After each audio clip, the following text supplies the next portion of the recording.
இயேசு கிறிஸ்துவின் நாமத்தில் அனைவருக்கும் சமாதானம். மரியா வால்டோட்டாவிற்கு வெளிப்படுத்தின கடவுள் மனிதன் என்ற காவியத்திலிருந்து அத்தியாயம் 316. சேசுவின் துயரம், ஜபம் மற்றும் தபம். ஜிப்தஹேல் பட்டணம் கட்டப்பட்டுள்ள உயர்ந்த பெரிய குன்றின் அடியில் சேசு வந்து நிற்கிறார். ஆனால் அப்பட்டணத்துக்கு செல்லும் பெரிய வீதி அது அல்ல. கழுதை இழுக்கும் வண்டி வந்த பாதையும் அல்ல. அவர் வந்து நிற்பது மலையாடுகள் போகும் ஒரு சிறு பாதையே. அது செங்குத்தாக இருக்கிறது. பெரும் கற்சிராய்களும் ஆழமான வெடிப்புகளும் உள்ளன. அதன் முடிவில் ஒரு பாதாளம் போன்ற பெரும் பள்ளமும் அதன் அடியில் நுரைத்து கொண்டு ஓடும் ஒரு நீரோடையும் உள்ளன. அதிலே கால் தவறி விழுந்தால் பாறைகளுக்கு இடையில் இருந்து வளர்ந்துள்ள ஒரு காட்டு புதரில் மோதி அடுத்த புதரில் அடிபட்டு விழ நேரிடும். வழக்கமாக செடிகள் நேராக வளர்வது போல் அப்புதர்கள் இல்லை. அவை சாய்வாக அல்லது இடது மட்டமாக வளர்ந்துள்ளன. அப்படி உள்ளது அவை வளருமிடம். இடறி விழுந்தால் அப்புதர்களின் முட்களால் கிளிப்பட்டு அல்லது மரங்களின் அடிமரங்களில் மோதி அடிபட்டு போகும். அல்லது வெளியே நீண்டு நிற்கும் கூர்மையான கற்சிராய்களால் குத்தி கிளிப்பட்டு இரத்தம் வடிய அந்த நுரைக்கும் நீருக்குள் விழுந்து மூழ்க நேரிடும். அந்நீருக்குள் நீண்டு கொண்டு நிற்கும் கூரிய பாறைகளில் வேகமாய் பாயும் நீரால் அடித்து செல்லப்படும் ஆபத்தும் உள்ளது. அப்படி இருந்தும் சேசு அந்த பாதையிலேயே போகிறார்.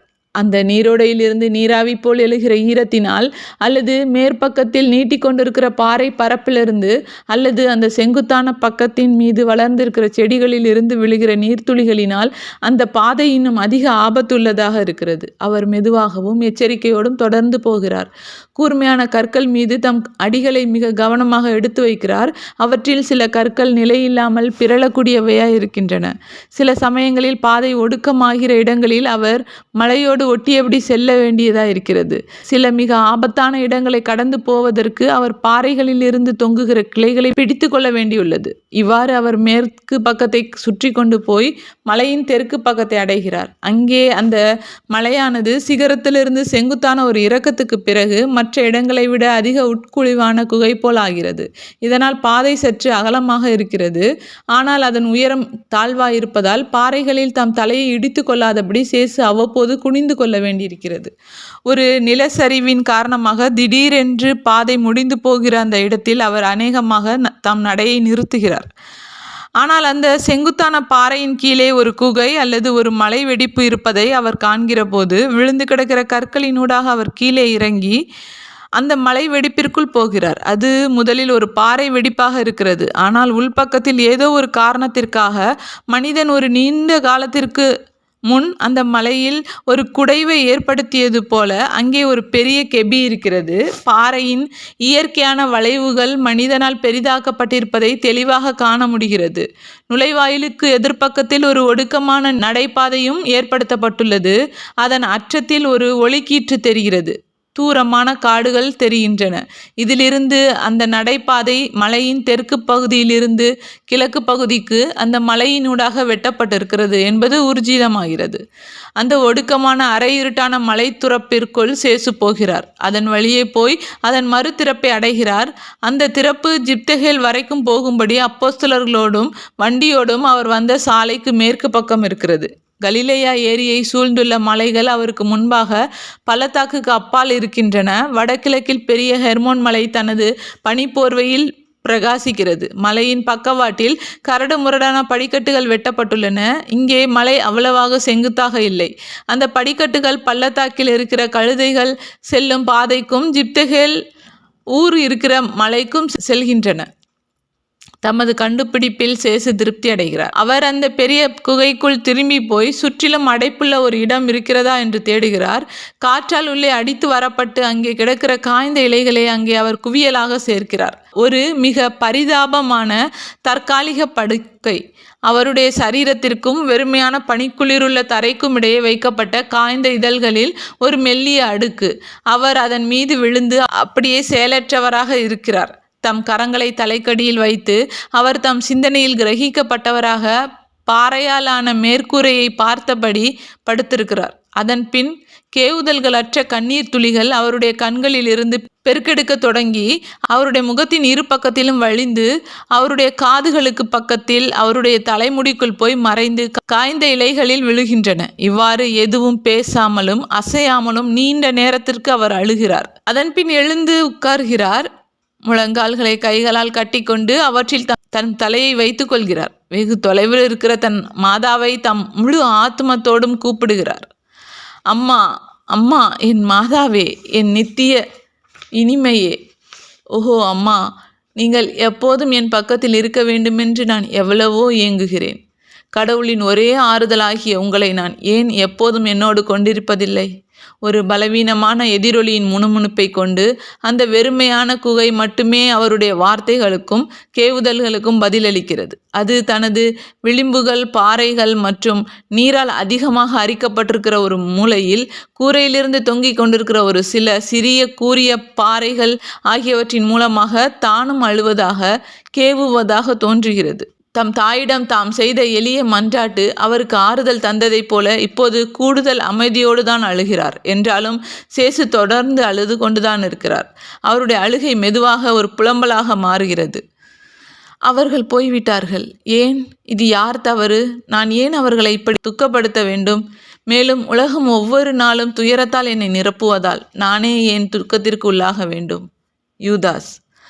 சேசு அவருடைய முழங்கால்களில் இருந்து தலையை உயர்த்தி அகல திறந்திருக்கிற கண்களோடும் இறுக்கமான முகத்தோடும் தமக்கு முன்பாக உற்று பார்க்கிற போது அவருடைய சிந்தனை எங்கே அலைந்து கொண்டிருக்கிறது என்று நான் வியக்கிறேன். அவர் இப்போது அளவில்லை, ஆனால் காணக்கூடிய விதமாக அவர் துன்பப்படுகிறார். அதன் பின் கண் காணாத முறையில் தம்மோடு உரையாடுகிற யாரோ ஒருவருக்கு அவர் பதில் சொல்கிறதாக தோன்றுகிறது. அப்படி அவர் செய்வதற்காக அவர் எழுந்து நிற்கிறார். நான் ஒரு மனிதன் பிதாவே, நானே அந்த மனிதன். காயப்படுத்தப்பட்டு என்னிடமிருந்து கிழித்தெடுக்கப்பட்ட நட்பு என்னும் புண்ணியம் கூரிய வேதனைக்குட்பட்டு முனகி புலம்புகிறது.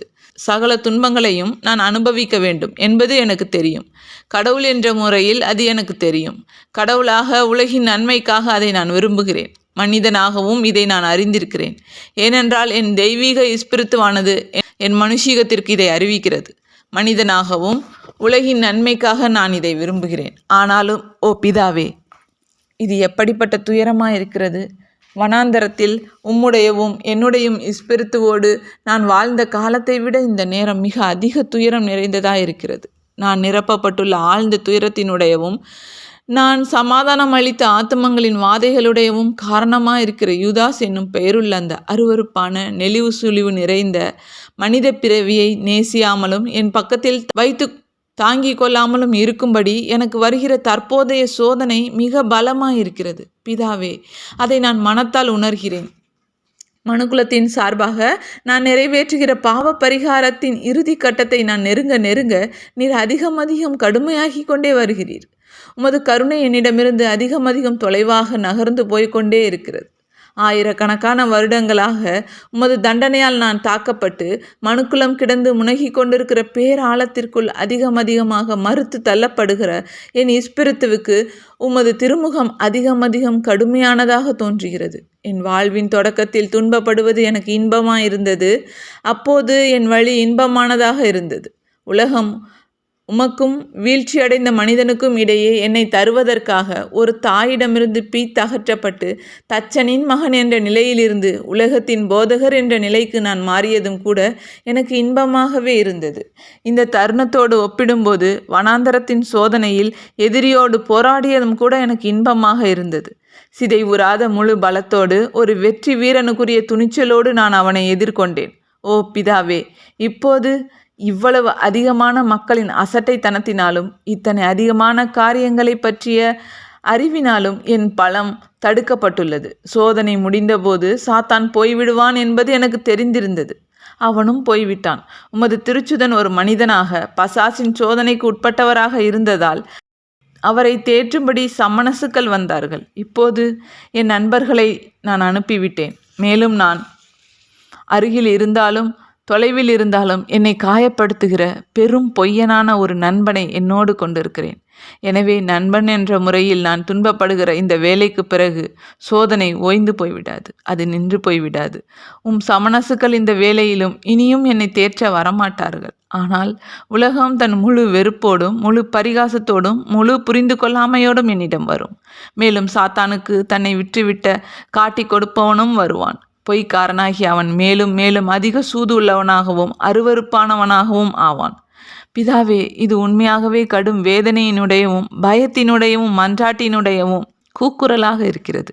சேசு கலக்கமடைந்தவராக இருக்கிறார். கெத்சமனியின் நேரத்தை அவர் எனக்கு நினைவுபடுத்துகிறார். பிதாவே, எனக்கு தெரியும், என்னால் காண முடிகிறது. இங்கே நான் துன்புறுகிற வேளையிலும் இனி துன்புறும் போதும் அவனுடைய மனம் திரும்புதலுக்காகவும் என் கரங்களிலிருந்து கிழித்தகற்றப்பட்டு உடைந்த இதயங்களோடு தங்கள் இறுதி கதியை நோக்கி சென்று கொண்டிருக்கிறவர்களுக்காகவும் என் துன்பத்தை உமக்கு ஒப்பு கொடுக்கும் போதும் நான் இருக்கிற மணுமகன் என்ற நிலையை விட பெரியவனாக ஆகும்படி அவன் தன்னையே விற்று கொண்டிருக்கிறான். நான் மணுமகனாக இருக்கிறேன், அப்படித்தான் இருக்கிறேன் அல்லவா? ஆம், அப்படி இருப்பது நான் ஒருவன் மட்டுமல்ல. மனுக்குலத்திலிருந்து வளமிக்க உதரமுள்ளவர்களாய் இருந்த ஏவாளிடமிருந்து குழந்தைகள் பிறந்தார்கள். நான் மாசற்றவனாகிய ஆபேலாக இருக்கிறேன் என்றால் மனுக்குலத்தின் பிள்ளைகளுக்கு மத்தியிலிருந்து காயின் காணாமல் போய்விடவில்லை. மனிதனின் குழந்தைகள் எப்படி இருந்திருக்க வேண்டுமோ அப்படி உமது கண்களில் கரையற்றவனாக நான் இருப்பதால் தலைப்பேரானவனாக நான் இருக்கிறேன் என்றால் மனிதர்கள் நஞ்சேற்றப்பட்ட கனியை உண்ட பிறகு எந்த நிலை அடைந்தார்களோ அந்த நிலையில் பாவத்தில் பிறந்த அவனே முதலானவனாக இருக்கிறான்.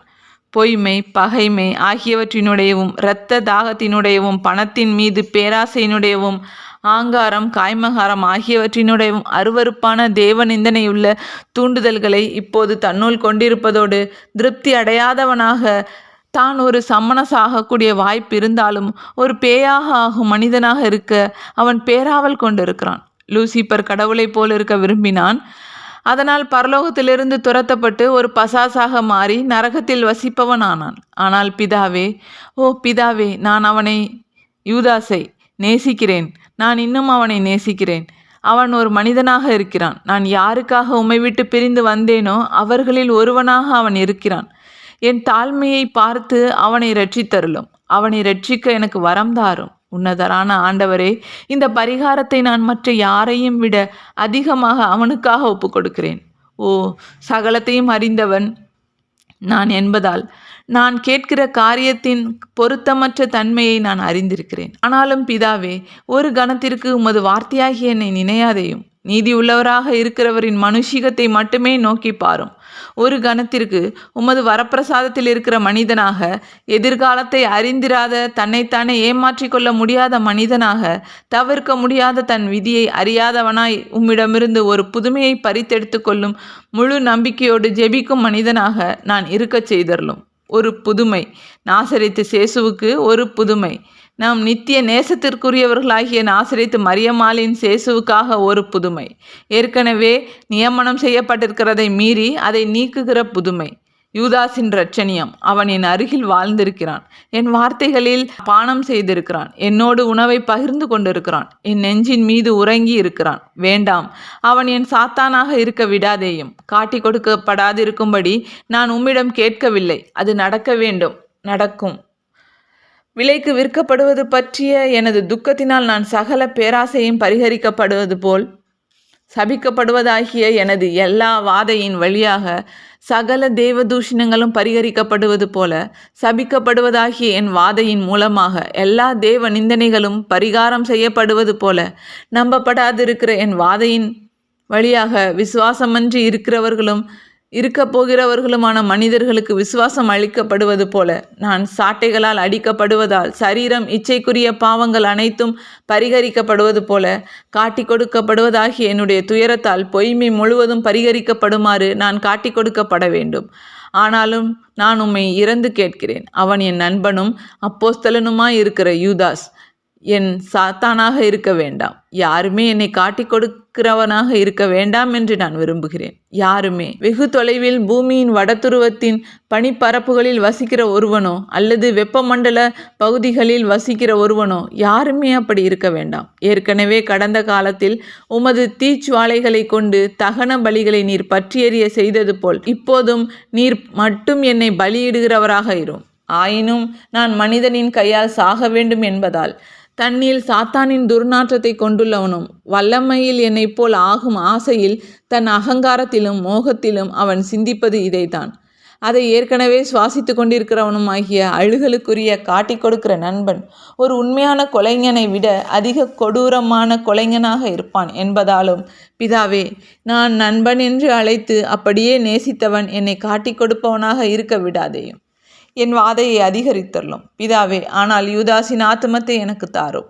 என் பலியாகிற ஆளுமையின் பீடத்தின் மீது இந்த என் ஜெபத்தை வைக்கிறேன். அதை ஏற்றுக்கொள்ளும் பிதாவே. பரலோகம் அடைப்பட்டு மௌனமாகிறதே. அப்படியானால் என் மரணம் வரையிலும் நான் என்னோடு கொண்டிருக்க போகிற கடுந்திகில் இதுதானா? பரலோகம் அடைப்பட்டு மௌனமாயிருக்கிறதே. அப்படியானால் நான் என் கடைசி மூச்சை வெளியிடப் போகிற மௌனமும் சிறையும் இதுதானா? பரலோகம் அடைப்பட்டு மௌனமாயிருக்கிறதே.